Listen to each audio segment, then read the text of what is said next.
Daniel Cormier. This is my favorite podcast to come on. Jon quit. Call it what it is. Wow. Jon quit. Is that right? Is it a smart move? Jon Jones and Stipe fought when there was an interim champion. He fights a dude that hasn't fought for 3 years. You know what's the craziest thing? I would have said Jon Jones will beat him right now. And if Cyril Gane won, I'd be like, yo, I'm back. If you have the steroid accusations, you can't be the GOAT. Jon will never have losses. That's what he saves himself. If Islam can start to pressure him early and take him down early, or even just make him wrestle, he might struggle. Now you got Kamaru and Islam. I think it's a great fight. I think it sells itself. Who do you think is the most overrated fighter? Pound for pound, good guy, bad guy. We should get together, have a debate. Come get destroyed. You know, Chael and I made a lot of money with our mouth. Pause. Oh my God, pause. A Shadowline production. Hey man, thank y'all. This is my favorite podcast to come on as a guest. Dang, it really good. is. You good, bro. You be. It really is. It really is my favorite. All your wrestlers must be just national champions, huh? No, why? I mean, the way you just glaze, you know, you remind me of somebody. The way you self-glaze, terrible, dog. So, first off, I always want to do this because you guys are two of my favorite people in all of MMA. But when I was watching you wrestle, I thought to myself, my brother. Right, like my boy. Wow, he went out there and really did his thing. I was proud of you, man. Congratulations. I thought to myself, my brother. Yeah. What a great job, dog. That was awesome to watch, man. Thank you. No, sometimes it takes a guy like that, dangerous opponent, someone who's game, someone who's willing to do all the things necessary to kind of push that button and get you up again. And he did that. So shout out to Buckley. I think he grew from the fight, and I think I definitely grew from that fight. So, big shout out to him. It was a good fight. Yeah, which is pretty impressive on for Kamaru, man. Because when you start going on the little skid, it's like, does he still got it? In the mental, everybody doubting you, and mentally you got to get over that. Tactically broke this dude down. But what do you think right now, since we're on that subject? What do you think about the 170 pounds? Is Kamaru Usman the Nigerian Nightmare next to fight for this title? I think that he has as strong a case as anybody. The only person that could deter that championship opportunity, and I say this with as much respect as I can, is Shavkat. If Shavkat comes back and everybody was so adamant that he was number one, they'll be like, well, this kid deserves it. He's undefeated, and we've seen it before. Here's what helps you. Islam wins. It makes it easier to sell. Because of the whole same management team, friendship, being in the same circle, now that may propel you forward. So I think there's two things to hope for. You don't know how long Shavkat's out with his injury. And the second part is if Islam wins, I think the world likes mess. Yeah. Right. The world likes to see people that are aligned forever not be aligned. And they would love to see what a build between you two would be. Kamaru and Shavkat are the lead runners. They are. What do you do with the rest of the guys? What do you do with? Well, there's a lot of guys, what man. What do you do with Sean Brady? Sean Brady should fight Ian Gary. I think that's the next fight for those two. Sean Brady should fight Ian Gary. Joaquin Buckley should get another decent fight. But I think right now it ultimately comes down to Kamaru. It comes down to Shavkat, Ian Gary, and who else is up there, Kamaru? I would say in the top five. Yeah, I would say Bilal. Bilal too. Now Bilal wants to fight you. And if of course. Yeah. So, but it's funny how that flipped though. Because when I wanted to fight, it's like and then now he wants to fight you. Well, Bilal wants to fight you. If you don't get the title fight, that would be the fight I would like to see. Because in that fight, if you beat Bilal after beating Joaquin, then you're guaranteed to get a title fight. So you would rather see the Bilal fight with Kamaru rather than Shavkat? Kamaru and Shavkat? No, which one would you prefer? Would you? If he ain't fighting for the belt, I think it's Bilal. Okay, so you don't think, which I never even, it wasn't even a thought in my mind. So it's looking like it's gonna take about a year for there to be another challenge for that title, that welterweight title. Yep. If it goes one way, if Islam is able to get that done. Mm-hmm. So, that means that belt is going to be kind of hanging up for a year. Yeah. till he's ready to come back and fight again. I So don't think so though. I think Islam Absolutely. would fight. Islam might fight. No, but if you- Islam fights in the fall, he'll fight again before Ramadan. no, I don't think so. Think about this though. He's been active. He's been pretty active. Okay, let's say Islam fights October, November. Ramadan this year is February Oh, it's 26th to February. March 26th. So that he would fight after. And So he- you're looking at yeah. April, May. So, no, he would need at least 8 weeks to prepare. 8 So to you 10 think weeks. June is by next June is when he would be May, back. June is when he would be back. So That's a long time. So That's yeah, a long like, time. Yeah, you'd probably have to fight again. And I think activity is going to probably be important because think about it, the nerves you probably felt going in there for the first time in a long time. Right. That shit sucks. Right. When you haven't fought for a while and you got to go fight somebody. I fought in 2015 3 times. It was like riding a bike. I would just walk to the octagon, fight somebody, and I was or fine. run to the octagon. And run to the octagon. But then 2016, because remember, Gustafson beat me up bad. I was like, yo, I need like 9 months. Bro, I'm in the locker room waiting to go fight Anderson. Right. Anderson came like 2 days before. I know he's not in shape. I know he can't wrestle. I literally know that there's a 99% chance I'm winning. I was scared. Like I was actually in the back scared. Like, man, it felt so unfamiliar because I had been away for so long. So it's like, dude, yeah, activities. If you can stay active and stay in that routine, that's even better. So is that your recommendation for Kamaru? I mean, what if he is granted that Stay kind of aligned, shot? then wait. If he is getting a shot, wait. If they say, yeah, you're next, wait. But if not, I'm trying to stay aligned with the champions. Yeah, but would that still benefit? He's out to become the best in the world. I mean, when you get a guy like Islam who fights, pretty frequently. Yeah, he's not Islam fights, dude. Yeah. Islam fights relatively quick. Yeah, because Fights about 2 times a year, which in this day and age is actually pretty good. Yeah. Because some champs don't fight that often. Right. I mean, I don't think has there ever been, since the pound for pound rankings have been introduced, I think there's been, 6, maybe 7 pound for pound? No, like 8 or 9. 8 or 9? 8 or 9, yeah. So Anderson, Jones, Khabib, Demetrius. Demetrius. myself, I was Volkanovski, and Islam. That's like, it. Only like 8 or 9 people. I don't think there's ever been a former pound Did for we get pound Jones in versus there? a current pound for I think we pound. forgot Jones was in there too. No, it's in there too. Yeah, Yeah. Jones was in there. I don't think there's Jones ever been was a, on for a long time. Yeah. So I mean, I think it sells itself, Mm-hmm. but I feel like people are sleeping on JDM, That dude good, man. and that's what I said last time. Like we can't sleep. Hold on, come. I think the lighting's No, gonna but that's change. okay. It just like got Yeah. sexy up in here. We can't we can't sleep on JDM. Like when he was going up against Bilal, everyone's talking about I Bilal. thought and Bilal Canelo. was gonna take him Come down. on. Problem is Bilal didn't wrestle early enough. Bilal didn't wrestle till the 3rd round. Right. No, and Part of that was because by that Jack looked point, so good. By that point, he was already in his groove. Hey, once a dude start getting his rhythm like that and moving and juking and jiving on you, it's hard to take him down. Right. You got to get him early. Yeah. I didn't feel like I didn't feel like JDM was doing it. I think it was more on Bilal Muhammad and a little bit of what he said. It kind of came into fruition. I'm gonna keep it on my feet. I got the Canelo hands and whatnot, and then it was almost like I don't know what it was, but You know Did why? you watch the that fight? wasn't the Bilal that we. It wasn't the guy we saw against Sean Brady and the guy we saw against Leon. But here's the problem.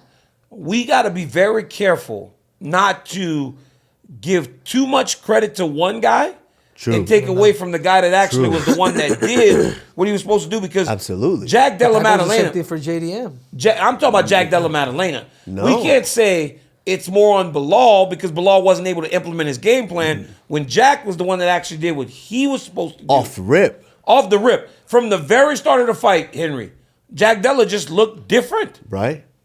Right. He looked different. To me, it all goes back to attempts. Let's see how many times he attempted something. He didn't. He didn't attempt many takedowns. That would be the only reason why I feel like there's something that just wasn't. So you think that when there's a guy trying to actually take Jack down, he'll get taken down? No, not necessarily. But and again, you go back what you just said. What he was able to do to Sean Brady.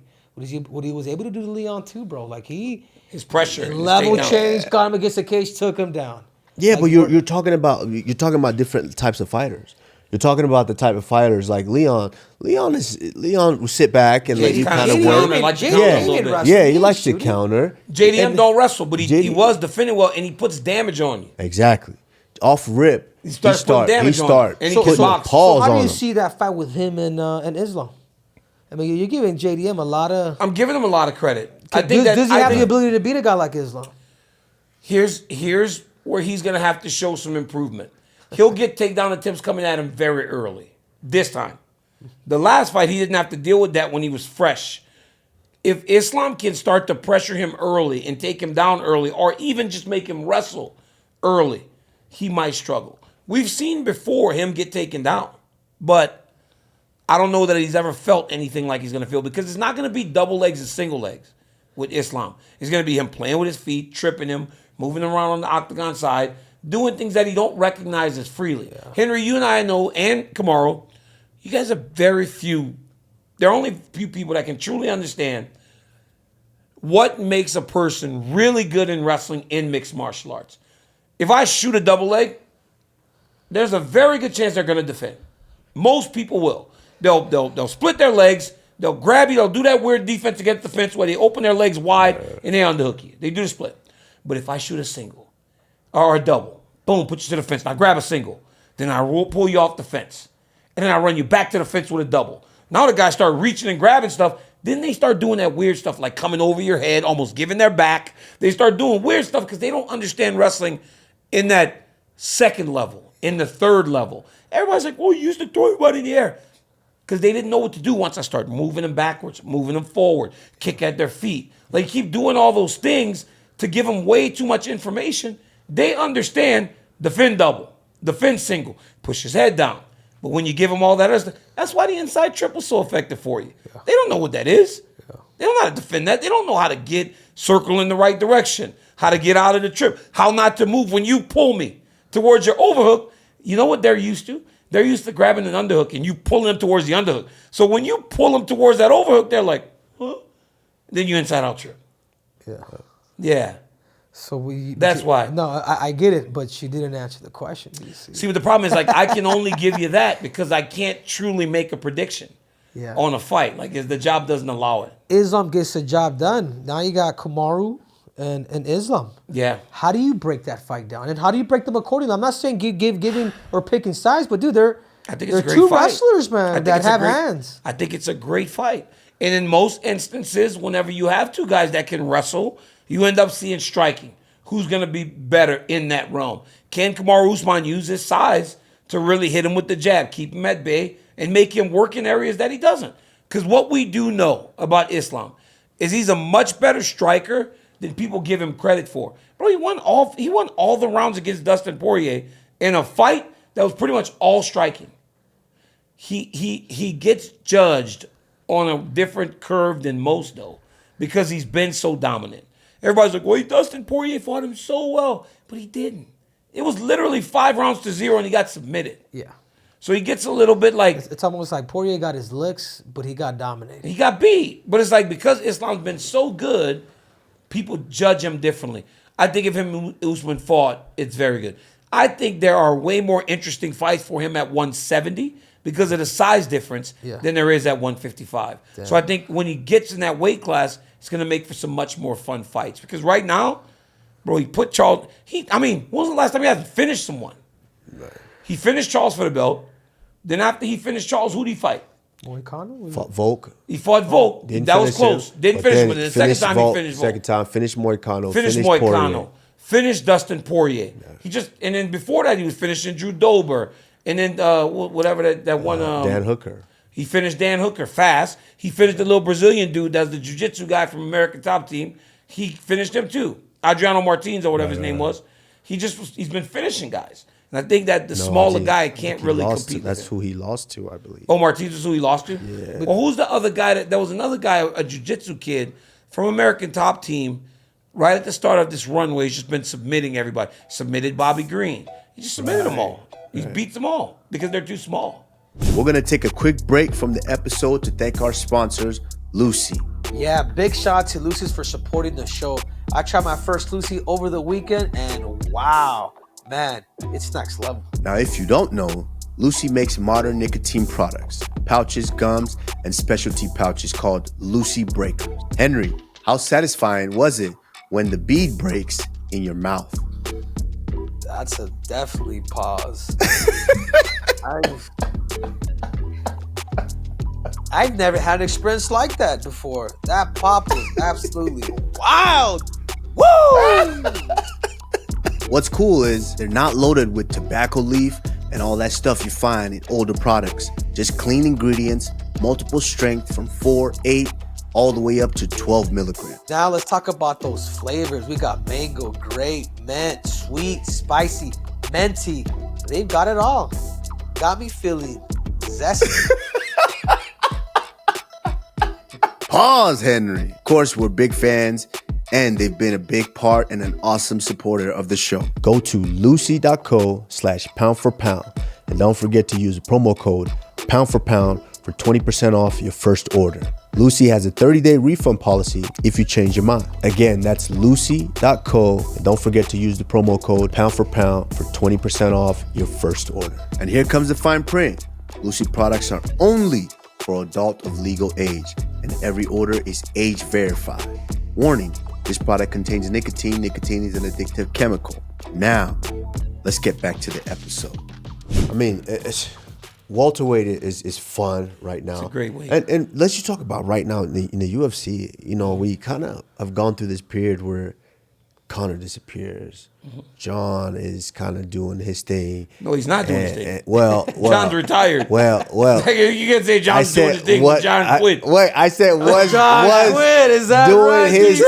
Maybe not. Maybe Jon's not. Right. Maybe Jon quit. Like call it what it is. Wow. Jon quit. Now he's gonna say that? Why do you Why is that the word choice? Why is that the word Bro, choice? I said this on my YouTube channel. Jon retired. I'll say this on my YouTube channel. I said it the other day. I said if Jon doesn't fight this guy, he quit. Let me explain to you. Oh man, this is good. All right. So here we go. Do you remember when Jon Jones and I were fighting? Now, all that stuff from Counterpunch came up, where it was me telling Jon he won't change, me telling Jon all this stuff. In that video, Jon says, there's no way you can compete with me. He goes, because every day you get a little older. He said, if we run, if we jump, I'm 28 years old, you're 37. And every day you get closer to 38. He says, I will see in the octagon a 38-year-old man while I'm just entering into my prime. Right? Those are words. Stung. They sting. Because you got to think about it. Like even when I'm thinking, but so yes, they did, because I'm thinking to myself, he's right. He's a kid. He's still fresh. He's young. I've been through an entire wrestling career, and now I'm doing this. I'm working my ass off. And I've never been better than he beat me in Anaheim that night. That was the best version of Daniel Cormier. No matter how many fights I won, he beat me that night. But those words are now the exact same words that can be spoken to him on the other side. Where Tom Aspinall, if they did a counterpunch, could say, every morning I see, when you wake up, you see a 37-year-old man that's lived a hard life and partied, that's done all these things. How can you keep up with me? And Jon thought to himself, when the words were related to him, he said, I'm out. I'm not doing it. That's why I said he quit. Okay, now let me I ain't taking it back. But now let me ask you something. Because he's a winner, he also knows his body. So, is it a smart move? You may say quit, but is it? He could have said that long time ago. He could have said that long time ago. Because you know why he didn't? You want to know why he didn't? Those decisions are hard. But you want to know why he didn't? Because he was thinking about doing it. He was trying to convince himself that he still could put in the work necessary to go beat this dude. Damn, dude, this dude's speaking facts, Was bro. the truth. He was still, the reason he didn't say in November, it would have been a fairy tale ending. And you know what else I think? He probably got, Jon Jones and Stipe fought when there was an interim champion. Jon Jones fought Stipe Miocic when Tom Aspinall was the interim champion. How many times do you get a champion that comes back after a long time? He doesn't fight the interim champ. He fights a dude that hasn't fought for 3 years. He probably said, hey, give me this one. as a legacy, and I'll give you the other one. And then when he fought that dude, Stipe, and got it done, he was like, okay, I can fight this dude. And then Tom beat the shit out of Derek Lewis. Tom beat up on Curtis Blades. He knocked Sergey head off. Yeah. Nobody can go with him. And he's like, do I have to put... Because he worked hard. He knew how hard he had to work to beat me. And the world's telling him, hey, man, this dude's going to beat you. He's going to knock you out. This guy's this. And he probably thought to himself, I don't know that I can make myself go to that place again. I'm rich. I know how hard it's going to be to prepare myself to beat him. I don't want to do it. So, yeah, he should have did it in November. If he'd have walked away, we said, wow, what an ending to beat the greatest heavyweight of all time for your last fight. But instead, he waited, and he waited, and he waited. And that's where the mistake was. Right. I mean, you hit something right there that's really powerful. It's and that's what I think true competitors have to have, is that not only respect for yourself, but that honesty with yourself. Yes. In making that decision. And I remember you and I talked when, I'm sure there was a couple of opportunities floated your way. Like, yeah, hey, we're struggling here. We might need you to step in and come back. And I remember you and I talked, and you said, this is why I decided to walk away. I don't have it. Because I just couldn't go there. I can't train the way I want to train. Right. I knew that at the end of the fight, I should have been done too. When my back went out against Derek Lewis, I should have been done. Because once the back goes out, everything starts to break down like a car. Yeah. It's like your back, your neck. Yeah. I should have stopped. But the money got too good. So I kept fighting. Yeah, but again, I would go fight the dude. And I said this there, I said, if I was Jon Jones, as scary as this was to fight Tom Aspinall, I would have done it already. 41 years old, I would have fought him already. And if he'd beat me, it is what it is. Yeah, right. But he's undefeated, right? So he gets to keep that. Yeah. And MMA fans have short memories. Yeah, but just and we can. There's a quote that Demetrius Johnson kind of went viral. You want to pull it up real quick, Logan? I heard it. Okay. What did you think? He says, if you have the steroid accusations, you can't be the GOAT. Right? When you have that tied to your name, you can't be the GOAT. And then he mentioned GSP. He mentioned Khabib. He mentioned Khabib himself. Uh-huh. And a lot of people, but there's been other fighters who have been, And there were a lot of people that said, well, you guys have losses. Jon will never have losses. That's what he saves himself. He will never have losses if he can truly walk away from this thing and not come back. He'll never have that loss. He'll never have that stain. Bro, you guys all know, we have to watch ourselves. Every event, either get beat, knocked out, finished, something happens in that little run, that highlight video that plays. I think Jones is so afraid of that visual that he said, I ain't doing it. Because if this dude knocks me out... It's like Anderson Silva Weidman. If this dude knocks me out, I will never get rid of this idea that he knocked me out. You know what's the craziest thing? Since the fight will never happen, gun to my head, I would have said Jon Jones will beat him right now. I would have said, he'll probably beat him right now. Because guess why? Tom has never been pushed into those championship rounds. Right. But if Tom gets to those once he gets to those championship rounds, even now, say Cyril Gane pushes him 25 minutes. And if he beats Cyril Gane, but he learns to go 25 minutes where that first time you feel that, I got to get up off that stool after the third round. Yo, Tom hasn't gotten off the stool for a third round. When we saw that Francis Ngannou Stipe. Exactly. That's the comp. Francis, when he fought Stipe and he went to try to knock him out, by the middle of the fight, Francis looking like he saw a ghost. Right. Francis breathing out of his mouth and nose. How you breathe out of your mouth and nose at the same time? Francis doesn't manage to create a whole different way of breathing. And I love Francis. Hey, don't talk about my brother like that. Come on. We talked about it. He laughed at it himself. Francis breathing out of his nose and mouth at the same time. It's like, shit, I'm exhausted. Big Frank, like, exhausted. But then when he fought Cyril, Big Frank knew, leave a little bit in the tank. Yeah. I got to make sure I'm okay. Then by the third round, he wrestling. Yeah. He's so fresh that he wrestling because he learned how to go 25 minutes. You needed to fight Tom now when he doesn't have that experience, especially as Jon Jones. Where he's so-called super dangerous, because you're right, he hasn't, and I've said that, and I agree with 100%. I feel like John's game plan in that fight would be to counter him, but counter him through wrestling And just grab him and hold on to him. and make him work. There's nothing, even if you're just in the clinch with Tom Aspinall, dragging on him, holding him, pushing him in, kneeing him, grabbing his leg. When he defends, come back up to his body. Grab his leg when he defends, come back up to his body. And just keep him in the clinch for 5-10 minutes. Right. It's like there's a danger factor. See, even with Joaquin Buckley, 7.5 minutes, I thought, unbelievable that he 24 minutes in, he still had power.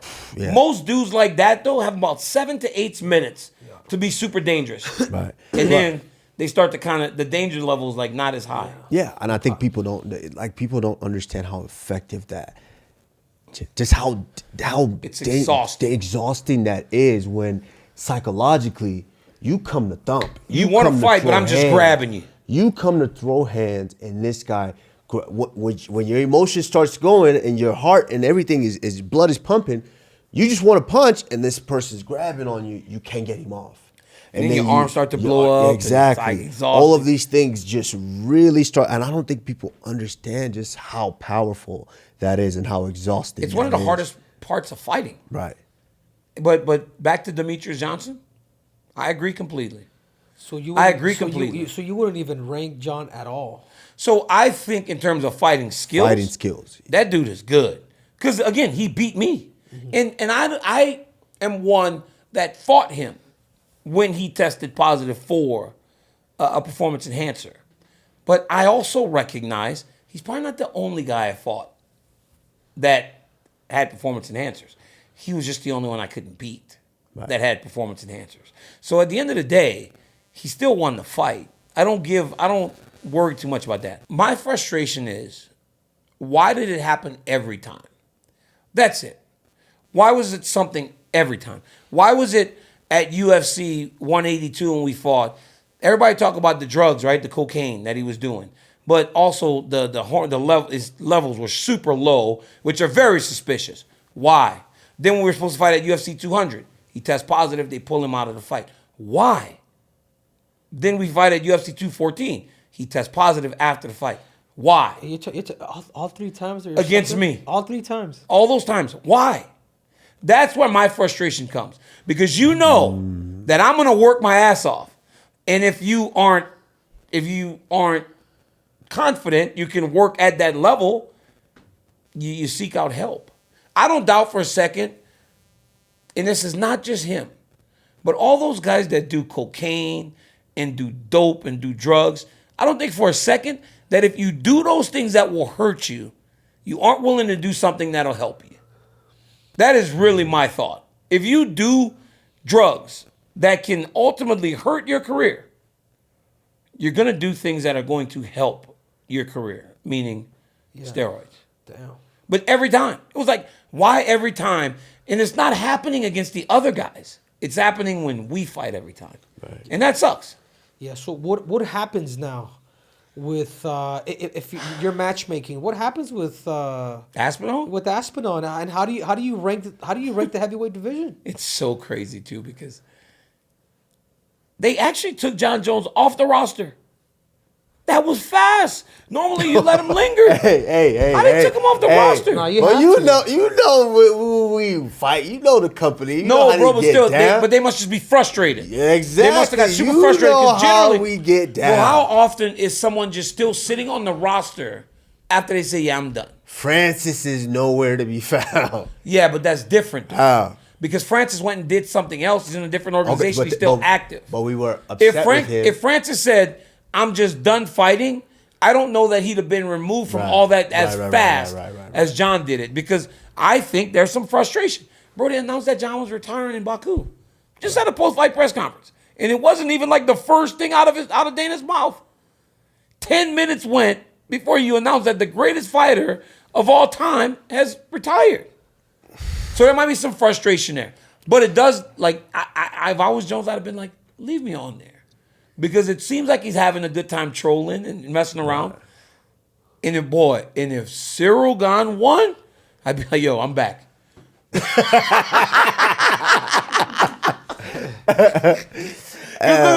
what happened with him and Cyril.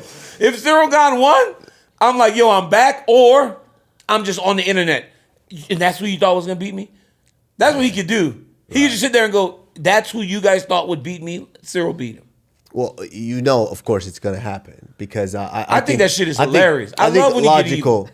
What? I love when he evil. Like I love it, bro. But did you see when them Russians was like dumping him in the water? I'm like, yo, what is happening? They in the swimming pool. This nigga's smiling. They're picking him up. Did y'all see that video? This is the craziest video ever, bro. John is in the water with a. It looked like he had a life vest on in the swimming pool, and they just picking him up, dumping him. He's smiling. Every time he come out the water, I was like, yo, this boy's happy. I was happy for him. Yeah. No, obviously Henry don't like this because Henry like Jon Jones. So obviously, look at him. Don't talk about it. No, I mean, don't talk about my friend. No, I mean, Jon is, of course. Look, John, look, John. Look, he in the water, look. They gonna pick him up and dump him. He just smiling every time he come from under the water, dog. Look at this. No, listen.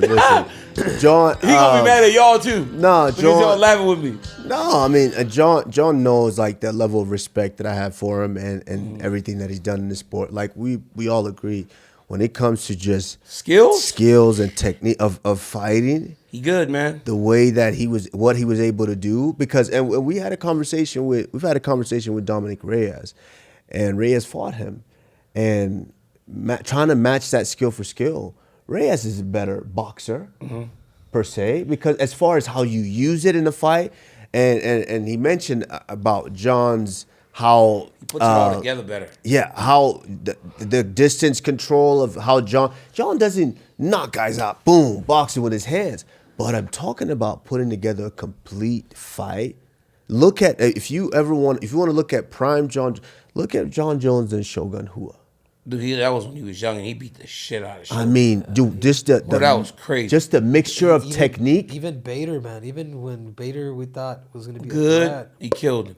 And all of us, like even me, like it's like I had to go forward the whole time because he was so much taller than me. Right. And he just kneeing me in the stomach, kicking me. He's like, okay, I can't hit him because he's got good head movement. So he started kicking and kneeing. It was like he knew what he had to do to get me because he knew that for me to fight him, I had to go. But like the whole time, I'm just going through razors. I'm having to cut through so many razors to get close to go boom, boom, boom, boom, boom. And then he creates space again and then start back at step one. Get through the razors. And then by the time I get there, I done got kneed in the body 3-4 times. If I'm far enough, he starts kicking at me. And then by I get close, now I start beating him with the hands.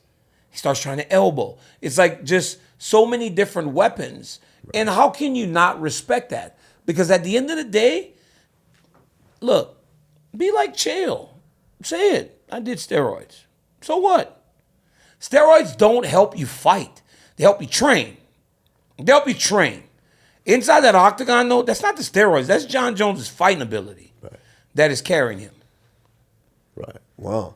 I mean, there's so much being said. I mean, like I said, we're going through a transition of the stars, the superstars, kind of phasing out. I mean, Jon phased out. We've been waiting on Conor McGregor to try to make a comeback. Conor's not coming back, bro. And Conor's done, man. Conor's done. I saw Conor hit somebody the other day again. He be hitting random people now, man. But isn't that indicative of him wanting to come back? He wanted to get back in there. Sucker punching people. Not even believe that. With all that money, he's just hitting people. You know he got too much money because you know he's getting sued. He's like, hit $1 million here. He like Oprah. $1 million for you. $1 million for you. Every time he feel like he want to hit somebody, he go punch somebody. So you don't think there's a chance for Conor to come back? I don't think he wants to. I think Michael Chandler getting beat on by Charles Oliveira the way he did makes it more likely that he would come back to fight Chandler. He can only fight the right guy, though. Right. He can't go fight one of y'all. No way. It's not going to be good for him. But if he comes back and he fights a Chandler, you know, a guy that is really good and willing to stand and trade with him, then he might be able to get in there and fight. But, I mean, anybody that's trying to, go super hard, it's going to be hard for Conor. And Conor was great, man. Right. Conor was great. Like, people might not like his personality. People might think he's too much. He was great. And I was talking to someone today about it. I said, while I may not have the greatest relationship with Conor McGregor, partly because of Khabib and his relationship with Conor McGregor, I respect and appreciate him for being that guy for my brother Khabib. Because without Conor McGregor, Khabib doesn't go to the moon. Right. Right? You need that guy. And I think Ilia Topuria and Islam might be that for each other. So while you may not like each other, you may need each other to go to the next level. So I appreciate Conor for helping Khabib achieve the life that he has today. Because before the Conor McGregor fight, he was great. We all loved him on the mixed martial arts level. Right after Conor McGregor, he was a global superstar. Yeah, and can I say something about that too? It even brought religion in there. Like I feel like Islam, like the religion, really kind of was inspired, man. By Khabib. Khabib. Like, because like they needed him to go take care of this bad guy that was attacking everything that they stand for. Right. And if you know Khabib, he's really like committed to his religion. And he went and did away with the bad guy that was attacking the Muslim community. The Muslim faith. Yep. Right. All right, y'all. Quick pause to the show for some love to our sponsor. That's right, at True Classic. You see that, Kamaru? You see that, Kamaru, Dean? I got some True Classic on right now, but these shirts do not miss. Easy, my brother, easy. But you're right. You know, I love rocking the gear all the time. And of course, you put me on to the breathable anti-odor performance tee while I was in camp.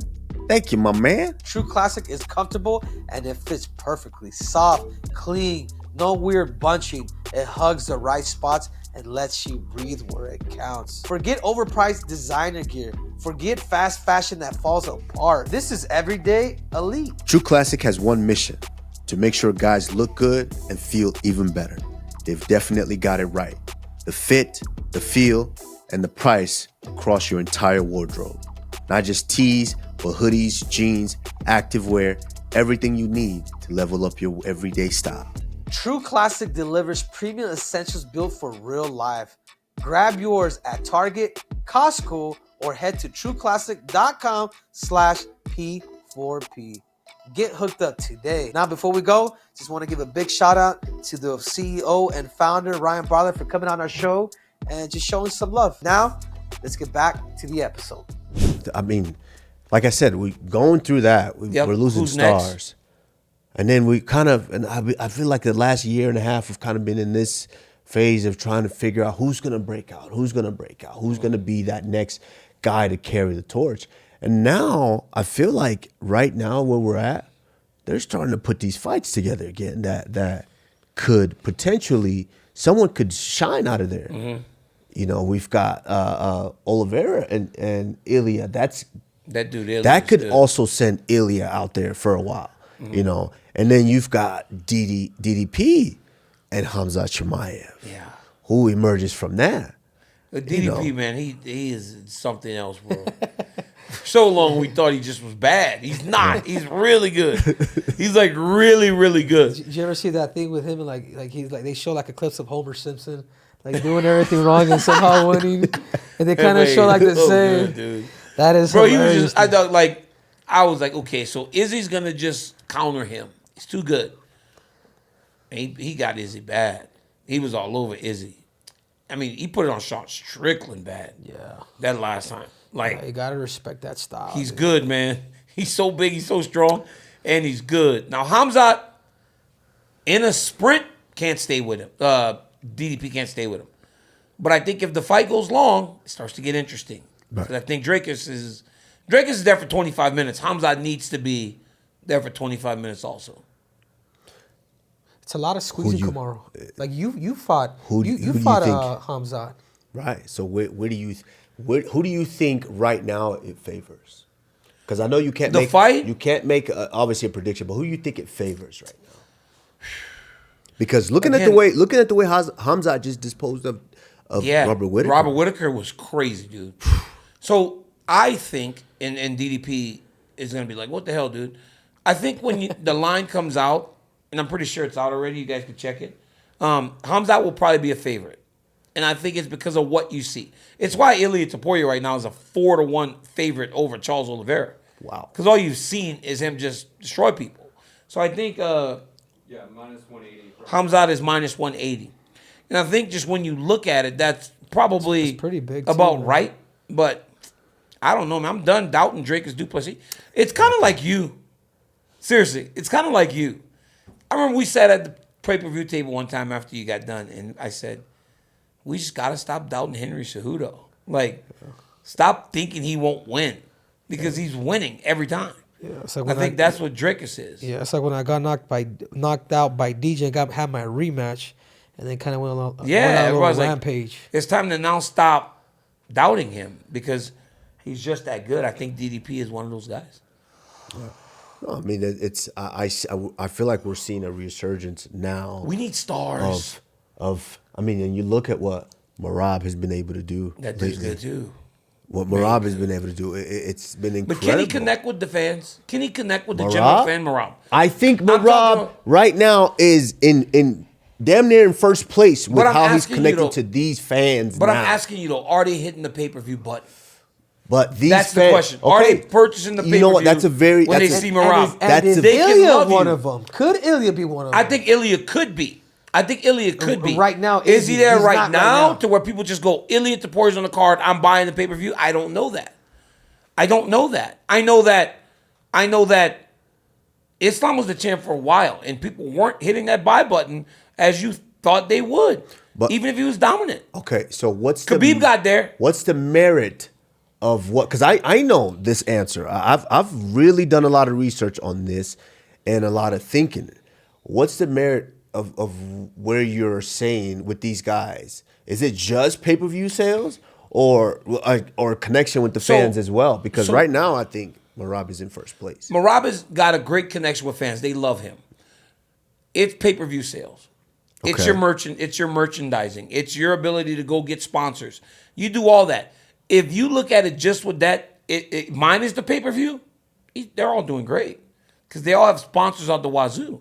Right. But when you talk about it as a business, and the biggest part of that business, I've got sponsors, and I've had sponsors my whole career. My sponsors have never equated to what I made on a big pay-per-view.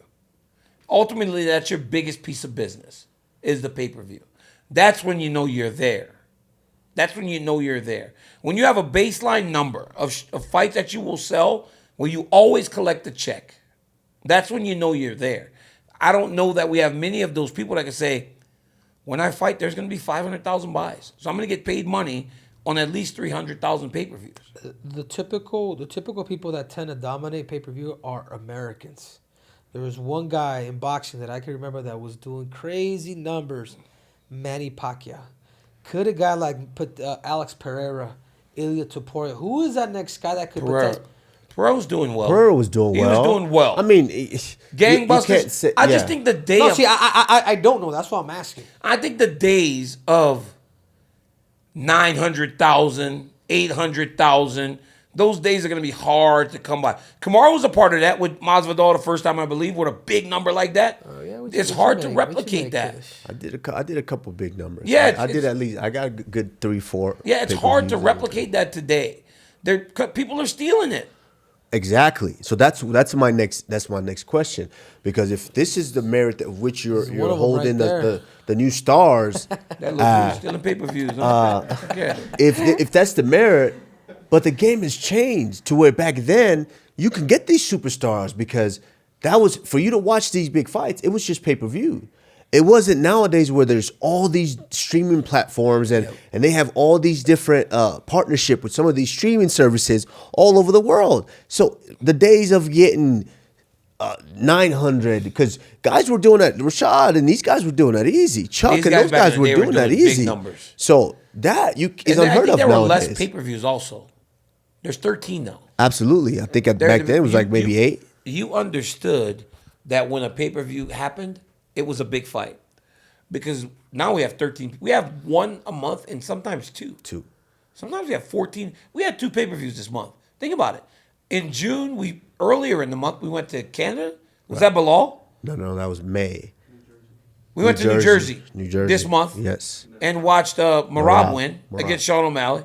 And now we have this one. It's like both in this month. And then we still have one in July.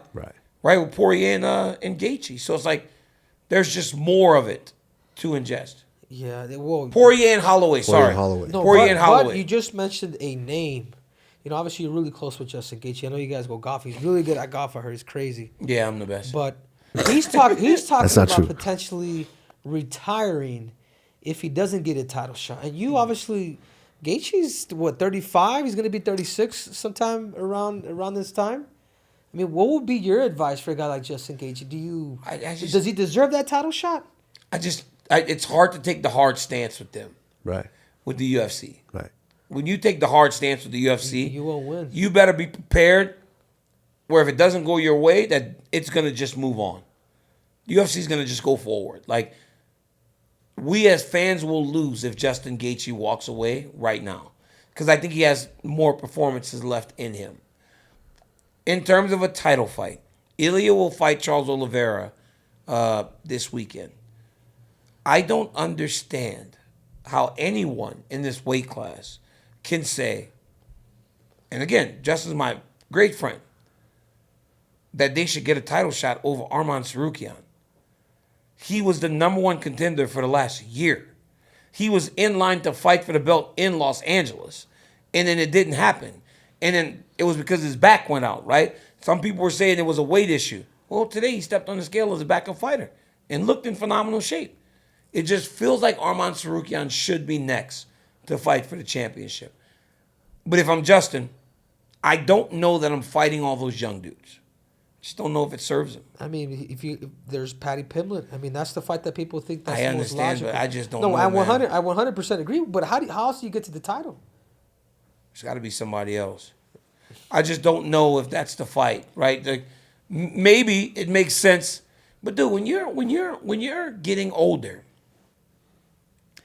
and you start hearing, "Hey, I want you to fight Paddy Pimblett," or "I want you to fight," Oh, no, seriously, wow. and I want you to fight Joaquin Buckley, Right. right? No, seriously, I'm dead serious. It can go one of two ways. Like, yo, I'm gonna be used to prop this guy up. Hey, I was told Buckley came on the show. I was told I had a bounty on me. See, no, I'm not saying that there's a bounty. But I'm just saying that it's for the purpose there's a lot of equity in your name. For the purpose of potentially, if it doesn't go your way, we build up this new guy Exactly. that takes over you. But that's what I'm saying. When you're starting to age, Right. and you start getting those names across the table, if you are smart, have to question, what does this get me? Because if I fight him and I beat him, I'll get a title fight, hopefully. But if this dude beats me, now it's just gonna be another young guy. And it's not wrong. That's the world we live in. Right. The young guy gets the older guy with all the name value. Right. Because, like you said, Usman, if you win, I still got this guy who has all this name value. But if you lose, now I got a young guy that gets a little bit of this. Ric Flair used to always say, to beat a man, you got to beat the man. Woo! Ric Flair was the guy, seriously, that would wrestle all these young guys. Right. But until Sting beat Ric Flair, right? Until Hulk Hogan laid on his back for the Ultimate Warrior 1, 2, 3 at WrestleMania, the Ultimate Warrior was the Intercontinental Champion. He had the second belt. But the moment he beat Hulk Hogan, he was at the top of the marquee and he was selling out shows. So you got to go through a guy like that. So for Paddy Pimblett to truly make his name in this thing, he's got to beat Justin. And if it ain't Justin, then it needs to be whoever loses this one, Oliveira.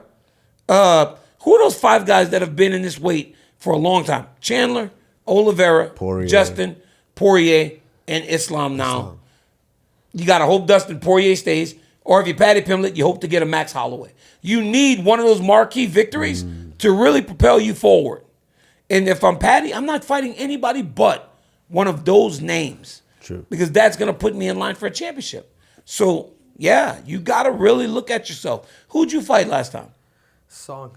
Yeah. And you didn't feel that? Then you sleeping fucking with blinders on. You got some real blinders on, Henry. But that's what I'm telling you too. Like for Justin, like you as a friend, what do you tell him? You just retire, or do you play with time? Well, he just because needs to, time is probably not on his side. Like it'll eventually come up. He just needs to decide what he wants to do. I mean, he wants to be a champion.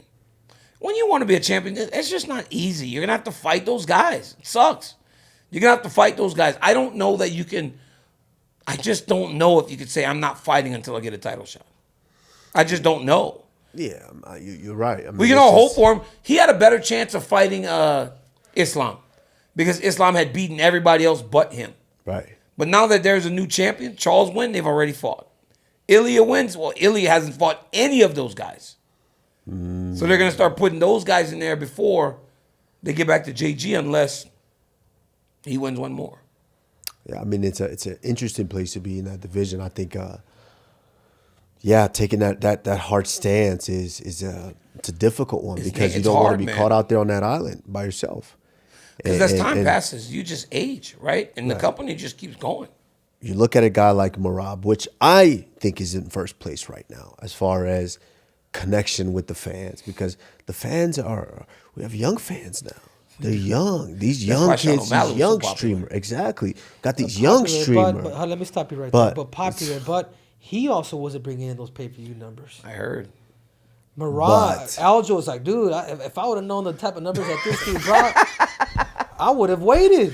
Yeah, same thing with Merab said the same thing. The Sphere did. Yeah, it was the highest gate. It was the Sphere. He said the pay-per-view numbers were shit. But Merab didn't get pay-per-view for that. He wouldn't have known that. He will get pay-per-view on this one. I don't know, bro. I don't know who. Maybe he was talking about the Los Angeles one with Umar. Maybe. I don't know. I mean, it is what it is. I mean, it's just the market is not where it used to be, and the days of us people keep pay-per-views. That model has gone away. If I'm the UFC, I'm going, hey man, you can get some pay-per-view points. I swear to God, I'm hitting y'all with that. I'll give you pay-per-view points, knowing the market is not there. You know that the UFC, when you start hearing stories, or Dana and them going up there saying, well, we may go away from that model. Obviously, it's not what it was, right? Absolutely. Because they said, we don't know if it's going to be on paper. I've heard that publicly where they say, we don't know if it's going to be on pay-per-view, which is crazy. I think you have to keep pay-per-view. No, I mean, once you've signed, but there's different. There's a different way of doing pay-per-views. Because once you sign all these partnership deals with all these streaming services, then you could go to the streaming service and say, yeah, you keep your monthly subscription, but for this one, just go ahead and pay $20 extra. I believe BT Sports is similar to that. Yeah. Premium content, that's what they call it. Yeah, so now it goes away from, it's not pay-per-view. It's part of the subscription. Yeah. So yeah, you're right. Days of thinking that trickles down, it's not there. There's ways. Yeah, but we got to remember too, though, because Netflix's model's different. Like, they're out to feed the masses. Mm-hmm. You know, so I think the UFC is looking at more of the network rights and everything else. The money that they will get for their next partner is going to be astronomical. Massive. Because in TV, there's nothing like live sports. Nothing. All that streaming, the stuff, the TV shows, the movies, they're all great. Live sports wins. Every day, all day. Right. There will never not be a place for some sort of live event. Because even when you start looking at ratings, right? Nielsen ratings, like cable and TV ratings, a bad UFC still does way more than most television shows on cable TV. When we were at Fox, the low numbers were like 800,000 people watching on a Saturday night. Absolutely. 800,000 people watching on a Saturday night? That's a lot. 2 million, 4 million on the big ones. That's a crazy number for cable TV. Yeah, I remember that because I mean I've had, like we Maybe mentioned earlier, that new guard has to be able to go through that old guard in order to kind of see a replacement to keep the company going. Yep. I mean, Damian Maya did that for me. Yeah. RDA did that for me. So why Jones won't do it for Aspinall? Stakes are higher. Okay. You look at that, stakes are higher, and not only are stakes higher, the incentive on the other end is, if I can keep that $30 million. No, but if I that's what he got. That's what he got offered. That's what they said he wanted. Allegedly, that's that 30 stuff million? that was thrown John wasn't around. moving from 30 But million, bro. But I listen, know for a fact. but listen, you So if can. Dana says the fight was done, $30 million? Yeah. But if you Usman don't believe he got 30 mil. no, but and it's not I even. talked Listen, to him. 30 mil is 30 mil, yes, but. Now seeing the world, we've had sponsors. We see the world. We're realists here. What's more beneficial for the To be able to keep those longevity? sponsors for the rest of your life. But Exactly. you get 30 mil, he takes home 15. That 15, on top of what he already made, Jon Jones is leaving a bunch of money to his children if he's smart. That's Because true. he's made big money. That's true, but in this case, keeping that O. John said he don't come out the house seeing it. for less than 100 grand. But think about that though. You got to do 100 grand. What's up? 30 times? 30 times to get, no, No, 300. 300 times to get to that 30 million. Right. You got to do that 100 grand 300 times. Hell, you might, by the time you get to number 300, you probably can't even demand 100 grand anymore. Right. No, I mean it is what it is. John is. Listen, I'm not gonna hate on the man. I'm not. You think gonna I'm hating kick on him him? out. No, I didn't say you were hating on him. Henry, you tell me. He's received a lot of backlash online. I don't think it really matters what we think. I think when you have those type of accolades, I think the only thing that does kind of sting a little bit on your side, because I get it, is the potential, the failed drug test. Every time. And I think that's just, but I mean, I'm not an issue, so I understand all that. But man, he's also the people who has gone through the 3 generations. Almost That's like, insane. To me, it's not a big fucking deal. Like John, why even taking these dudes serious? Because he cares. He cares about what people think. I would. Which You yes would. you do. And Yes, you I do. don't think so. We all You do. do. That's Yes, you do. we are flawed. Yes. When people's opinions matter, even when they shouldn't. Henry, I see you answering comments. That's. But I think a big part of that psychologically is when we work as hard as we do to get to the top of the mountain, Yep. to be recognized as the guy at the top of the mountain. You want to be recognized as When you such. get to the top of the mountain, you get more shit than you did Exactly. before. Yeah. Exactly. So you care. I'll put it to you this way, John, because we're on the phone like maybe for literally close to like 35 minutes, dude. Recently, because he was kind of like it was in Thailand. We started talking. I was just like, John, you can make so much more money if you decide not to. If you play your cards right and leverage. And look at what Shaq has done. Look at what a lot of these dudes have done. I says, but you're gonna have to allow yourself to get mentored by somebody who has been there and done that before. Because dude, you're probably you could get bored, bro, to where you're gonna come back and you're not gonna your time is really gonna be upon you, and that's where you got to kind of make that decision. But overall, I feel like he made the right decision. I truly do. I truly do, because as a friend, and same thing with if any of you guys would retire and the heart is not there, that's when it's time to just cut it. I think part of it is like, I honestly I'm a fan. Right. And I think selfishly you wanted to see those dudes fight. I think I'm a fan of the sport. Because I remember being in Madison Square Garden. I called John and Stipe. And the energy is just next level when a guy like that fights. Right. Right? So it's like, selfishly I wanted to see him fight again. Because I am a fan of him in the octagon. When he starts fighting, bro, that spinning back kick he hit Stipe with, bro, this dude in heavyweight fighting, generally they're wrestling and boxing. John started kicking Stipe in the stomach with his foot, like that teep kick. At light heavyweight, when I'm fighting there, this dude's like, they're hitting me with teep kicks, knees, all that stuff. It's like, okay, it's just another fight. If a heavyweight did that, I'd be like, what? They're doing that now? Heavyweights, you're generally boxing and wrestling. Right. When he started hitting Stipe with all that, Stipe just looked confused. Like, what is going on? They can use their foot? Like, it was crazy. He was like hitting him with his toe. And Stipe's like turning sideways. You could see that it was almost over. Then when John hit him with the spinning back kick, it was nasty. He just crumbled. Right. Now, before we let you go, we go like you do to me. We're going to shoot you with some rapid fire questions. And I know you like to get messy. All right, let's do so it. let's get messy. Okay. Damn. All right. I like that. Jerry Hey. Springer style. Hey, right now, who do you think is the most overrated fighter? Overrated fighter. Right. You gonna ask a commentator that, Kamaru?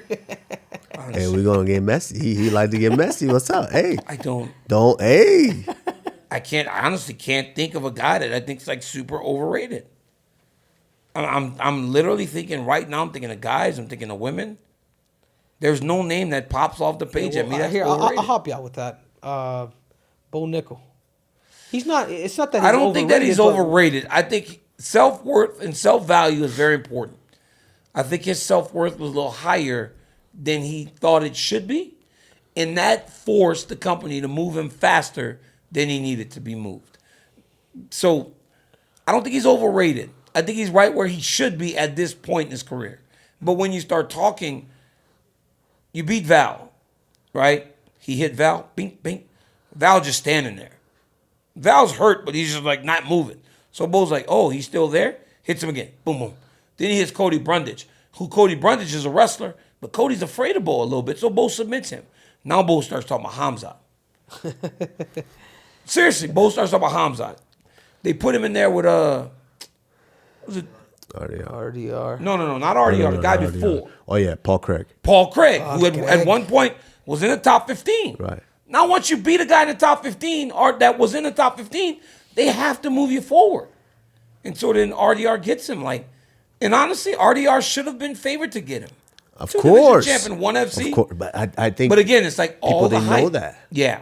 So yeah, I think he just got himself moved faster than he needed to get moved. Okay, who would you say is the most underrated? That one's easy. Pantoja. Easy. Yeah. Pantoja's the most underrated guy in the world. Like, the dude is so good. We went. He was fighting Kai Asakura. I didn't even know who Kai Asakura was. Right. And everybody's like, yo, this Japanese dude dresses nice. This dude's got swag. And I'm like, man, it's be a good fight. Why? Pantoja just dogged him out. Now, Asakura may show down the line that he's better. But why would we believe that a guy coming from a different organization could put right into a title fight, would fight and beat a guy like Pantoja? Pantoja. This easy. is what I was telling Kamaru too. Is like, dude, I think he has the ability to become a 2-division champ. He won't do it, though. He has no desire to go up to 135. And I don't understand why. You imagine he beats a guy like Merab and he doesn't even, dude, Pantoja's tricky, man. He's good. I trained with him. He's really good. I think Pantoja, hands down, most underrated fighter we have in the UFC. As the champ, who's on the verge of having 4 title defenses. He's number. This is his fourth? This is his 4th defense after he won the belt. It's only been 2 years, and he's number 9 on the pound-for-pound rankings. Yeah, I do think that right there kind of Pantoja. needs to change. Hands That down. Yeah, needs but to be up that all higher. goes back to entertainment, bro. And I think as competitors, this is why I care about what legends say. You don't. He fights really well. It's fun fights. No, Do you remember him and Moreno when he won the belt? 100%. But that's what I'm telling you. This is the casuals almost creating these rankings. If the legends were to truly create these rankings and have something, he would definitely be, to me, top 4, man. Yeah, probably top 4 or 5. Yeah, I mean, I think that's obviously you get that with that Small weight guys. class Yep. because Mighty Mouse, Yep. of all people. Underappreciated. If he wouldn't have won a second belt, nobody would have really took Henry serious as much, honestly. Because at 125, you get like, they don't appreciate what you guys do because you're so small. And what you do is, and what happened in that situation is I put the flyweights on the map.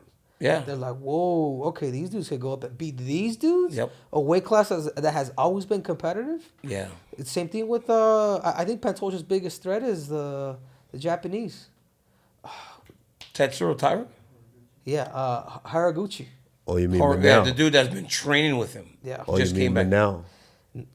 Haraguchi, man. I like Manel. Well, but him and Haraguchi Manel had the is- closest fight. He was mad at me because at the time Manel was training at AKA too, and they thought I was a bias to Manel. I thought it was really close. Yeah. Manel's got some athleticism, and Manel's so fast and explosive that he can force you to fight his fight because you know one mistake can really cost you against Manel Kape. Yeah, and both guys has improved greatly, and that's a fight that I think we will see in recent, Down the line, yeah. down the line. But You hit him with the question. The top so 5. I mean, first of all, right now I want to know what's your favorite fight of all time. Favorite fight of all time? Oh, I watched Dan Henderson in Shogun in San Jose. first time they ever did a 5-round main event that wasn't a title fight. Title fight. Bro, them dudes went crazy in the Shark Tank. I drove 30 minutes. I remember driving home and I just was shaking. Like, I was in Strikeforce, I think. And I was like, oh my God. Right. They're adding 2 rounds to main events, and it could be like this. I thought on that day, I was like, I never want to fight 5 rounds unless I'm fighting for a belt. Because that seemed like a championship effort without the reward at the end. But it was awesome. So you wouldn't take a... I wouldn't have. I don't know if I would have done that. I would have been. It's just hard. It takes championship effort. But that's the world. Like today, it's like normal. It's like normal now. It's like back then, it was like 2011, it was just starting. But now, it's normal to take those main events. Right. Well, I mean, you guys over there on, you and Chael over there on, Good guy, bad guy. GG, BG, and, me and Henry sitting over here, I mean, pound for pound, good guy, bad guy. I mean, I think we should get together and have a debate one day. Y'all want to debate us? Of course. Why? Why you? Whoa! Why you said that like that, bro? What? Why did you say it like that? What? What? Why did you say it like that? Uncle Shelby's storytelling like a motherfucker. Bro, y'all want to debate me and Chael? You guys have. Sometimes you throw one of you's a little bit more intellectual. We know what's going on over here. Chael said today. What? Chael said once. Seriously, he was sitting at a Bellator event and Tito Ortiz yelled, "This guy's fake. He doesn't do anything. He uses his mouth to gain his career. Every fight that he's got is because of his mouth." The camera pans over and Chael goes, "No." What? They said, No. "You want me to tell you about this thing?" And Chael goes, do it. Tito, tell him. Tito, tell him. And he goes, "This guy has a big mouth. He has done everything, and everything he's earned is with his mouth." And Chael goes, "Tito, the only one that really used their mouth to gain a career is your ex-wife." And then Chael goes, "Yeah, that was kind of low by me." He's like, "Can you really want to debate that guy? Is that who you want to debate?" Hey. Y'all can't handle Chael, man. I could sit back and be like, I would sit there. Go solo, Kamaru. Oh, you shook that? You shook that? I would sit there, Kamaru, and just go, "Y'all ready?" You should. Hey, y'all be like, "Y'all ready?" Y'all gonna both be sitting there like this, looking nice, expensive shoes, clothes, and they give the topic. I just say, "Get him." And I would sit back. Chael would hit you for a minute. Chael, get him. Then Chael would hit you for another minute. You scared, Henry? And I ain't scared. Chael. Then I say like, "Hey, Chael, like bring Mortal it over Kombat, here. Chael, finish him." And it'll be over. Y'all can't mess with Chael, man. No, DC. I mean, great But yes, insights. let's do it. Yeah, I mean, We'll do it. We'll simulcast yours and ESPN. Let's do it. There you go. No, let's do it. 5 topics, 1 hour. I got some smoke for Uncle Chael. 5 topics, 1 hour. Come get destroyed. Let's. Chael and I made a lot of money with our mouth. Pause. Yes. Oh my God. Pause. Jesus. I'm like, Just talking. Wow. Hey, the pay-per-view earnings I made, a lot of it was done with me going blah blah blah blah blah blah blah blah blah blah blah blah blah blah blah blah to Alexander Gustafsson and Anthony Johnson and just selling pay-per-views. Stipe was sleeping the vast majority of the time when we were promoting fights, and we still sold pay-per-views because I just jawed at him the whole time. So yes, one thing before we go. Yeah. Please, Hall of Fame. You're a Hall of Famer. You're a Hall of Famer. Should we be voting in Hall of Famers? Is there a separate wing for the Donald Cerrones and the Derek Lewises? Should we be wearing different jackets? Like Deion Sanders said a while back. Deion Sanders said there should be a jacket color and a wing for the first ballot Hall of Famers, and then the other guys should be somewhere different. 100%. One, should there be different wings for the guys like champions and then the other guys? Because there are guys that deserve to be in there based on what they meant. Dustin Poirier is going into the Hall of Fame, even though he didn't become an undisputed champion.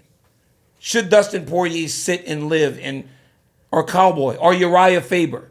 Should they live in the same place that you're going to live and that you're going to live with Chuck Liddell, Randy Couture? You Couture? want to go at it, Kush? Because I got to... What do you think? No. I think, and wrestling particularly is so hard, man, to get into the international. I hope John Smith is not in the International Hall of Fame. That's ridiculous. That's ridiculous. That's ridiculous. Bro, you know they tried to offer me but that's how competitive it is. You know they tried to offer me to get into the National Wrestling Hall of Fame as the distinguished member. But that's how hard it is, DC. I said, have y'all lost your fucking minds? Go get out of my face, man. Don't ever bring this shit to me again. Ask me if I'm going to go in there in the same wing as Billy Baldwin. Billy got fifth estate, man. I like Billy. But Billy got fifth estate, bro. I never got fifth estate. Yeah, but it's true. But to get back to your question, you're 100%. You went right. to the Hall of Fame already? I'm so jealous of you. Yeah, totally. I was the youngest in history. I hold that record still to today. Congratulations, champion. So and to me, that's even more away. special than that has something to do. Like I've never been so emotional, Daniel, in my entire life than being inducted. I know I'm gonna get inducted to the UFC Hall of Fame. You will, but it's gonna feel wrestling. The wrestling one, bro. When they told me, bro, I was just like choking up, bro. Like throughout the day, I was just. You're gonna cry in this one. You think so? But like you're gonna cry in this one because people will acknowledge what you guys have done. But you guys think that there should be a little bit different for those first ballot guys where the moment you say you're done, the next year you'll go. The moment you say you're done, next year you'll go. That's a tough one for me because you got to answer it, Kamaru. It's a tough one for me because you can't.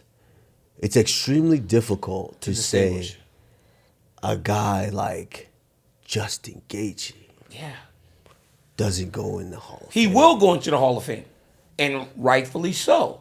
Right. But you got to be fair, Kamaru. But then there's entertainment, but there's merit, there's championships. So okay, if that's the case, but every champion doesn't go to the Hall of Fame. Does Luke Rockhold go to the Hall of Fame?